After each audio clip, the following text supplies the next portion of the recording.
Hi guys, today I'm going to teach you how to find the volume of spheres. By the end of this lesson, you'll be able to derive the formula for volume of a sphere, which means figure it out for yourself using what you know about area of circles and volume of cylinders and cones. And you'll be able to use that formula to calculate the volume of spheres and hemispheres. So go ahead and get out your binder, turn to the math section, and get ready to take some notes. All right, so let's get started with some definitions of sphere. Spheres are basically like 3D circles. Spheres come in many different sizes, like you could have a tennis ball, a basketball, a globe, or the earth. These are all examples of spheres. So if you look at a circle and you cut it in half, you'd get a semicircle or a semicircle. If you cut a sphere in half, you get hemispheres. So when we cut the earth vertically, the earth is a sphere. And when you cut it in half, you get an eastern hemisphere and a western hemisphere. You might see these words in social studies. And this is the prime meridian. If you cut a sphere horizontally at the equator, like on the earth, you'd end up with a northern hemisphere and a southern hemisphere. So a sphere is the whole thing. A hemisphere is half of the sphere. A sphere is also interesting because compared to the other 3D shapes with circular bases, there is no base to a circle. There aren't any edges or vertices. It's basically got one curved surface. So you wouldn't call it a flat face. It's just got one curved surface all the way around. Whereas in the cone, it had this wrapped surface, but it had one face and one base here as a circle. And when we found the volume of cones and of cylinders, we used the area of the base times the height for a cylinder and then multiplied by a third for a cone. So obviously the sphere is going to be a little bit different because a sphere doesn't have that circular base to multiply by. So let's see if we can figure out the formula by ourselves. The first thing we want to notice is how we can fit shapes into a cylinder. We know we can fit a cone into a cylinder and it's 1/3 of the volume. A sphere is going to fit into the cylinder. Just by looking at the picture, guess how much of the volume of the cylinder can a sphere take up? Pause the video now, think about it, and press play whenever you think you have a good guess. All right, so you should see that a sphere doesn't have more than the volume of the cylinder, but it does have more than the volume of the cone. So a sphere is actually that in-between spot, 2/3. A sphere will have 2/3 the volume of the cylinder. So let's go ahead and fill that in here when it says the volume of a sphere will be 2/3 the volume of the cylinder. Now let's read the rest of this and see if we can figure out how we're going to get this formula. So it says if a cylinder and a sphere have the same radius and same height, the height of the sphere would be blank. Let's look at the sphere below. There's an imaginary circle kind of drawn in here on this dotted line. This distance in red is the radius. It's half the circle. Even though a sphere is a 3D shape, it's just like a circle. Anywhere from the center of the circle to the outside is the radius. So this is also an example of the radius because we could draw that same circle the other way. So we're looking for the height of the sphere. The height is going to be this whole distance. So what distance is that? The distance from one endpoint of the circle all the way to the other endpoint. Pause the video, think about it, and then press play when you're ready to check. All right, hopefully you said this is the diameter. So one way to write diameter is 2 times the radius. So I'm going to write 2r here. So let's look down here and finally start to derive this formula for volume of a sphere. Just like a cone, let's start with the volume of a cylinder. The volume of a cylinder is pi r squared times the height. But instead for a sphere, we know that the height is going to be 2 times the radius. So we can substitute in 2r for h. The next thing we know is that a sphere is 2/3 the volume of the cylinder. We saw that at the beginning of this. So instead of putting 1/3 at the beginning, we'll put 2/3. So now we're here. And then we can just simplify. Multiply by numbers. I've got 2/3 times 2. I know when I multiply fractions, I'm just going to multiply straight across. So 2 times 2 is 4 over 3. So the first number will be 4 over 3. The next thing I can simplify is my r's. I see r squared times an r. So that's the same thing as r times r times r. When I multiply three things by themselves, that means it's r cubed. So that's how I end up with the formula 4/3 times pi r cubed. So the volume of a sphere can be found using the formula volume equals 4/3 times pi times the radius times the radius times the radius, or r to the third power. If you didn't understand how we found the formula, you should at least know how to plug this into your calculator. And then the only additional thing that we'll talk about is when we're finding the volume of a hemisphere, which is half of the sphere like we talked about earlier, you would just take that formula and then at the beginning multiply by a half. Some examples. I'll do the first one for you, but you're welcome to try it by yourself and then skip ahead in the video. I need to start by putting the formula for volume of a sphere. The formula is 4/3 times pi r cubed. Now I need to plug in my values. It says to use 3.14 for pi, so I'm going to plug that in for pi. And then I need to find my radius. That's the other value I need to find. The radius is half the circle, and it tells me in the picture r equals 3. So this is what I plugged in, or substituted. And then I just need to find the volume by simplifying. So I can type this in my calculator. You also want to pay attention. This is not 3 times 3. This is 3 times 3 times 3. This is 3 to the third power. So this is not 9. This is actually 27. So take a second, plug that into the calculator if you haven't already, and you should get 13 and 4/10.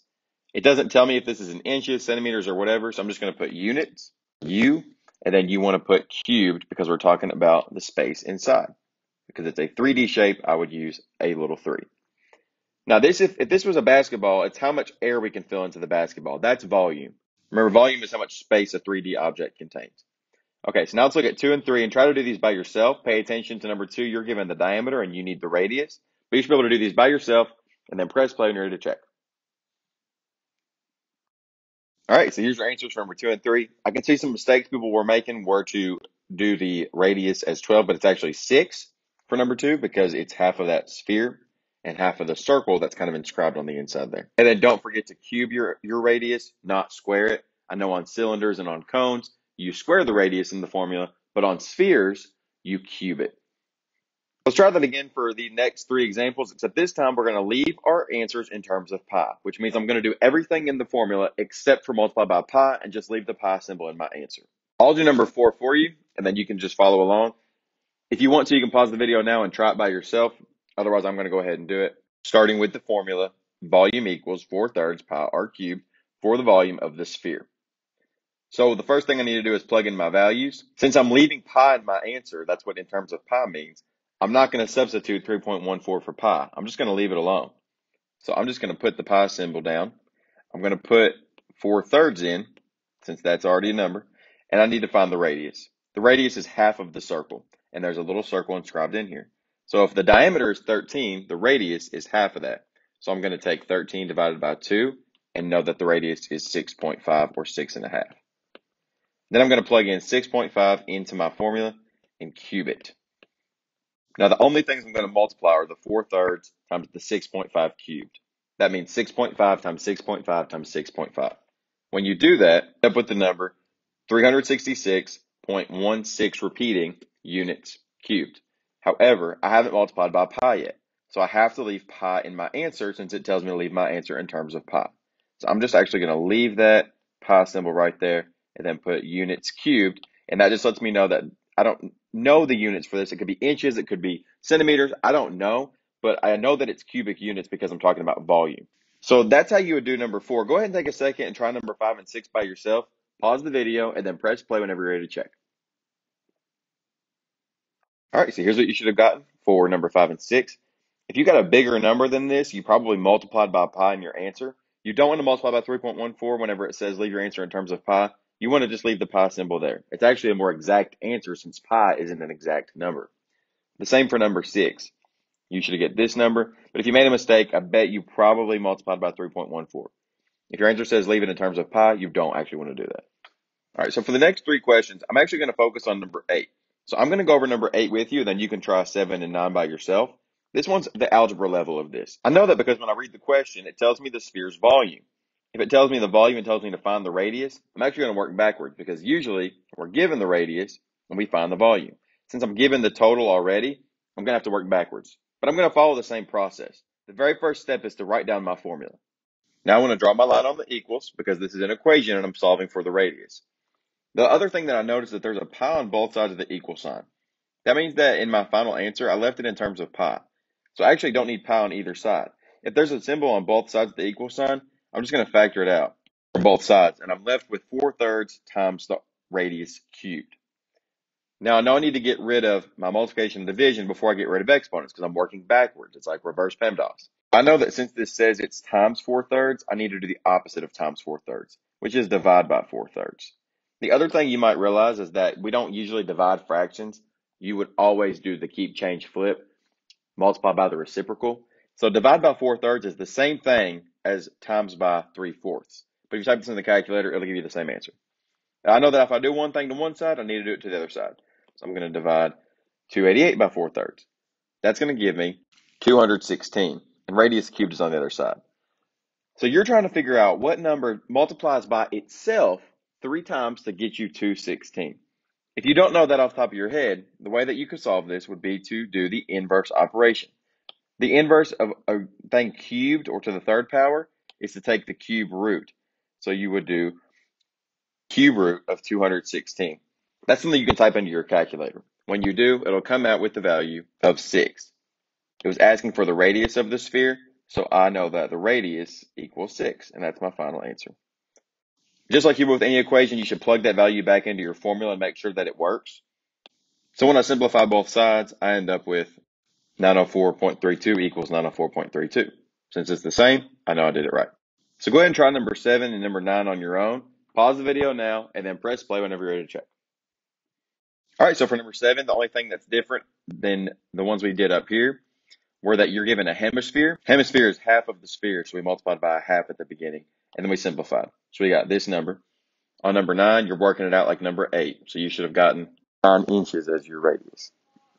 All right, guys, that's it. If you made it to the end of this video, please comment your favorite sphere. Today we learned all about how to find volume of spheres. So now you should be able to find the volume of spheres and hemispheres using the formula that we derived. So now you should go back to the calendar and complete any other assignments you have left for the day. If you have any questions, bye.